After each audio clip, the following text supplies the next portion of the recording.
Good morning, everybody. About a year ago, I was approached by Allpowers, and then I reviewed their R600 portable power station, and it's held up well over the past year, so I am back to review a more powerful power station of theirs, the S2000, combined with the SP033 foldable solar panel. In this video, we'll do an unboxing, and then we will take a close look at the power station as well as the solar panel, and we'll do a little bit of initial testing. But let's just get right into it. Here's the unboxing.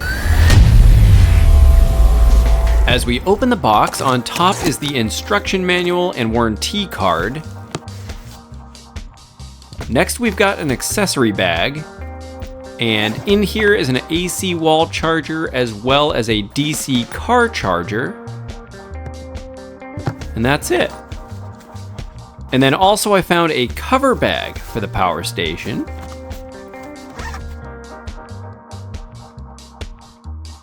And last but not least, the S2000 power station. Before we look at it more closely, let's unbox the solar panel.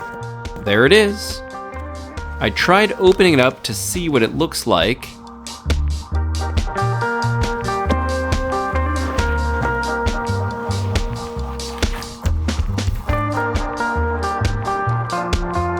And then on the back, I found an attached accessory pouch which holds the MC4 to XT60 cable, an MC4 to DC5521 cable, as well as a few adapters.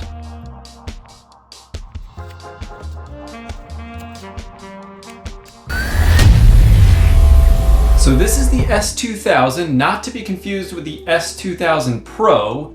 The Pro is capable of a slightly higher wattage output. They're both 1500 watt-hour power stations, and this one has a max output of 2000 watts, so it's still a pretty heavy-duty power station. One thing that drew me to this one is I really like the rugged look of it. My main use for these power stations is for our road trips, overlanding, and camping, so I will be referring to it mostly for that type of use, but there really are so many different types of uses for these portable power stations. This power station is a ternary lithium battery. Per their website, it's rated for 2,500 full cycles. I'm not an expert in the science of these batteries, so I asked ChatGPT if there's any advantages of a ternary battery over a lithium iron phosphate battery, and here's what I was told. Possible advantages include higher energy density, so it can store more energy per weight or volume. So basically it can have the same capacity but be smaller and lighter. They can have higher continuous output power and potentially better performance in cold temperatures. As we take a closer look at the power station, all of the output ports are right here on the front.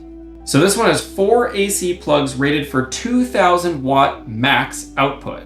It does say it can handle 4000 watts when surged, so I believe that means it can handle up to 4000 watts for a very short period of time.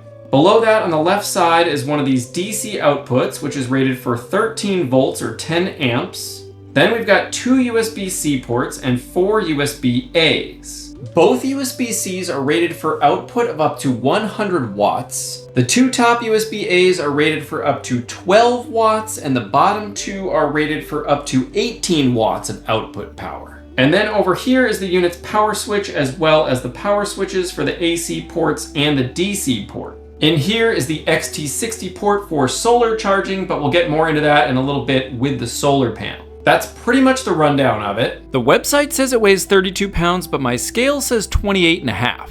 And measures 14 3/4 inches by just over 9.5 inches by just under 10 inches. In terms of the number of ports and capacity, it will more than suit my needs. It also has Bluetooth, and you can connect it to their app. I've had a few power stations that have an app, and I never really find them useful. I just don't really have a need for them. But let's just take a quick look at the app. The app is called Allpowers. To pair, the DC button doubles as the Bluetooth button, so turn it on and then hold it till you see the Bluetooth icon. Then follow the steps in the app.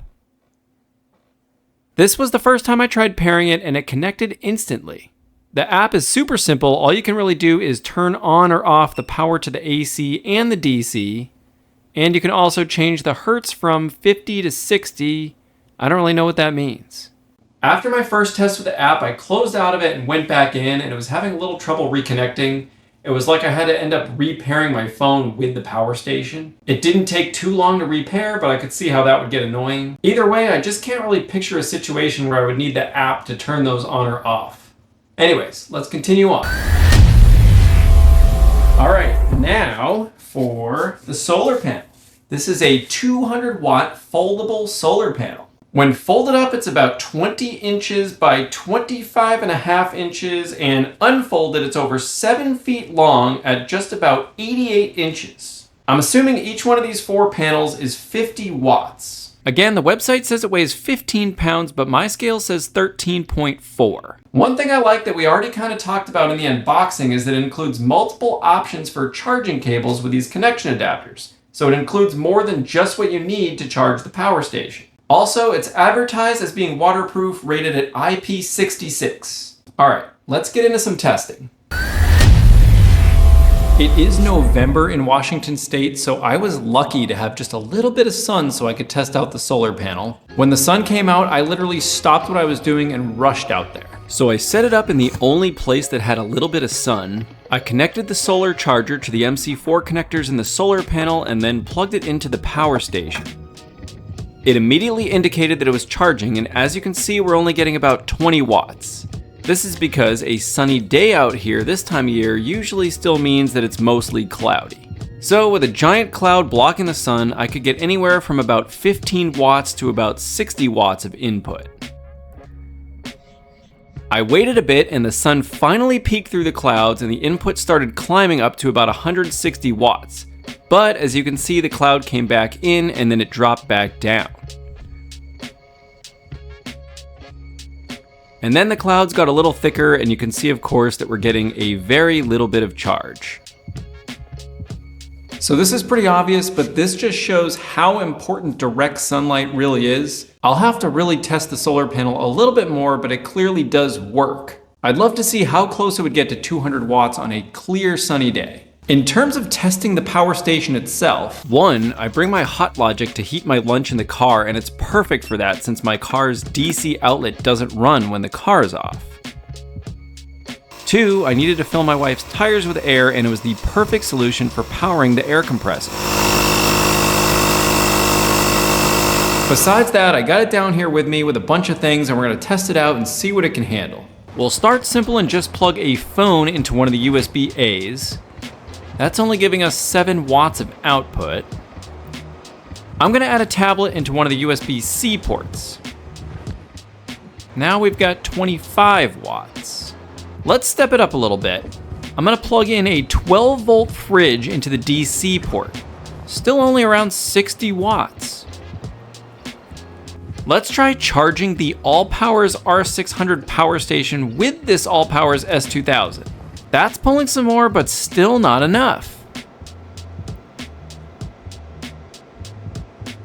I moved everything over to where this TV is. Even with all of this stuff plugged in, we're still pulling under 400 watts. I've got one more idea.